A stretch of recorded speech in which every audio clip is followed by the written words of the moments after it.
Bagaimana Sultan Agung menyerang Batavia pada tahun 1628 dan 1629? Kita kini berada di titik krusial yang akan mengubah peta kekuasaan dan jalur perdagangan di Asia Tenggara, di mana VOC dan Sultan Agung saling berhadapan untuk memperebutkan dominasi.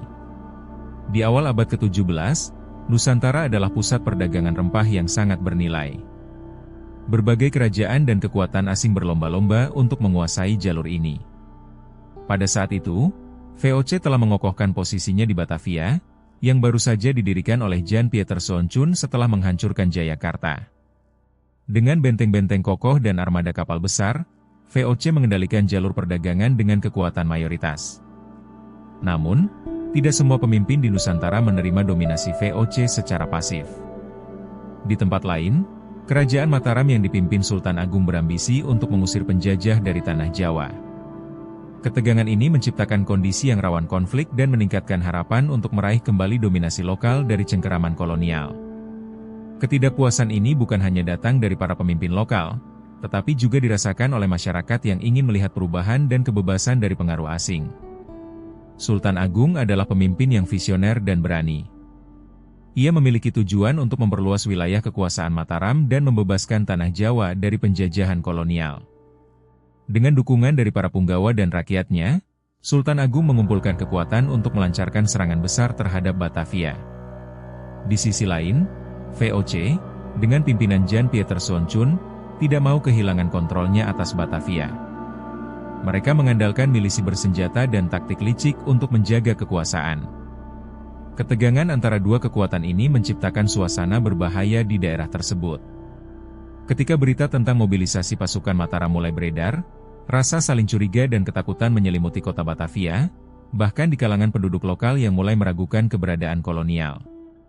Ketakutan ini tidak hanya berdampak pada masyarakat sipil, tetapi juga di antara para pejuang yang berada di garis depan, yang merasa bahwa mereka berjuang untuk masa depan mereka.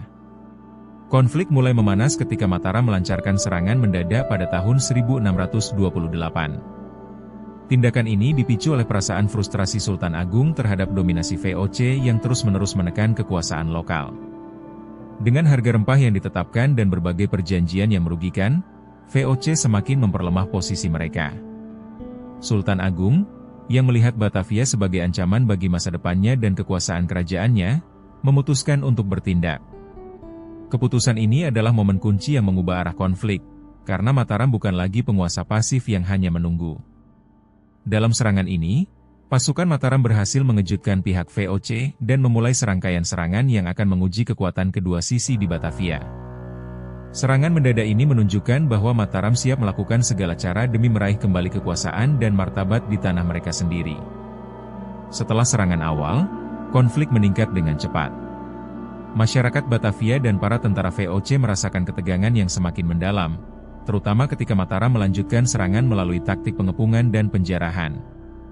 Yang membuat ini lebih rumit, para pedagang lokal yang dulunya berkolaborasi dengan VOC mulai mempertimbangkan kembali posisi mereka. Banyak dari mereka menganggap Mataram sebagai alternatif yang lebih menguntungkan, mengingat VOC yang semakin represif dan merugikan ekonomi lokal. Dalam gambaran yang lebih luas, ketidakpuasan rakyat mulai memuncak. Sementara itu, VOC berusaha merespons dengan kekuatan dan tindakan keras, tetapi seiring waktu, ketidakpastian menambah ketegangan dan memperburuk situasi. Masyarakat merasa terpecah belah, yang menyebabkan beberapa dari mereka beralih mendukung Mataram, mengikuti semangat perjuangan yang semakin menguat di kalangan penduduk setempat. Saat pertempuran memasuki fase kedua dan ketiga di tahun 1629, ada momen penting yang bisa menjadi titik balik. VOC menyadari bahwa strategi angkatan bersenjata mereka menerima tantangan lebih dari yang diperkirakan. Disinilah semuanya berubah, dalam pertempuran sengit yang berkepanjangan. Sultan Agung mengintensifkan serangan, membawa para prajurit yang terlatih untuk melakukan taktik yang lebih strategis, sebagaimana pengalaman sebelumnya dengan musuh juga dijadikan pelajaran. VOC merasa tekanan yang lebih besar dan mulai menerima bahwa koalisi lokal di sekitar Batavia telah berubah. Pada saat inilah, sikap masyarakat menuntut perubahan dan tuntutan untuk kedaulatan semakin menguat. Di tengah ketegangan ini, situasi menjadi sangat krusial, dan pilihan-pilihan terpaksa diambil. Pertempuran mencapai puncaknya saat Mataram memutuskan serangan terakhir pada tahun 1629. Pasukan Sultan Agung, yang berjumlah besar, melancarkan ofensif dengan harapan untuk merebut Batavia secara total. Dalam pertempuran yang sangat sengit ini, kedua belah pihak mengalami kerugian yang sangat besar. Kekuatan Mataram memberikan perlawanan yang teguh, namun VOC, yang telah memperkuat pertahanan mereka, juga tidak tinggal diam. Dalam ledakan suara meriam dan pertempuran yang tiada henti, kisah keberanian dan pengorbanan ditulis di sana. Pertarungan ini bukan hanya menjadi tentang perang fisik, tetapi juga tentang keberadaan mental dan semangat juang setiap prajurit di kedua belah pihak. Ini adalah saat di mana segalanya bergantung pada keberanian masing-masing pasukan, dan hasilnya akan menentukan siapa yang akan menguasai jalur perdagangan di masa depan. Setelah konflik sengit tersebut, Batavia tetap berada di tangan VOC, tetapi dengan harga yang sangat tinggi. Kerugian besar dialami kedua belah pihak baik secara materi dan moral. Meskipun Mataram gagal merebut Batavia, fakta bahwa mereka menunjukkan kemampuan untuk menantang kekuatan kolonial menciptakan resonansi politik yang berlanjut. VOC terpaksa memasuki fase defensif dan mengubah strategi mereka terhadap penguasa lokal serta menanggapi ketidakpuasan di kalangan pedagang lokal.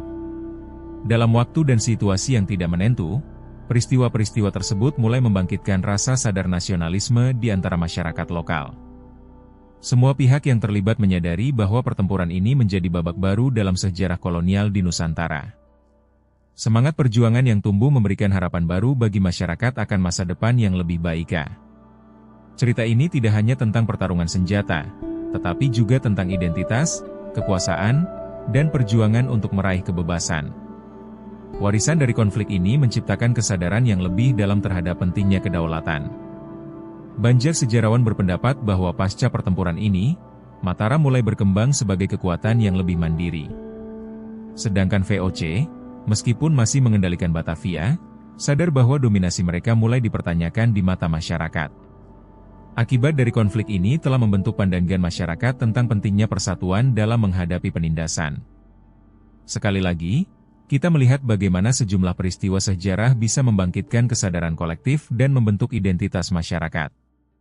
Dengan begitu, peristiwa ini menjadi landasan bagi gerakan perlawanan yang sangat memengaruhi masa depan Nusantara, tidak hanya dalam konteks lokal tetapi juga pengaruh yang lebih luas. Menghadapi konflik dan dampak sejarah di balik serangan Sultan Agung ini, apa pendapat kalian mengenai cara kekuasaan kolonial mengubah dinamika masyarakat lokal? Mari kita diskusikan bersama dalam kolom komentar di bawah.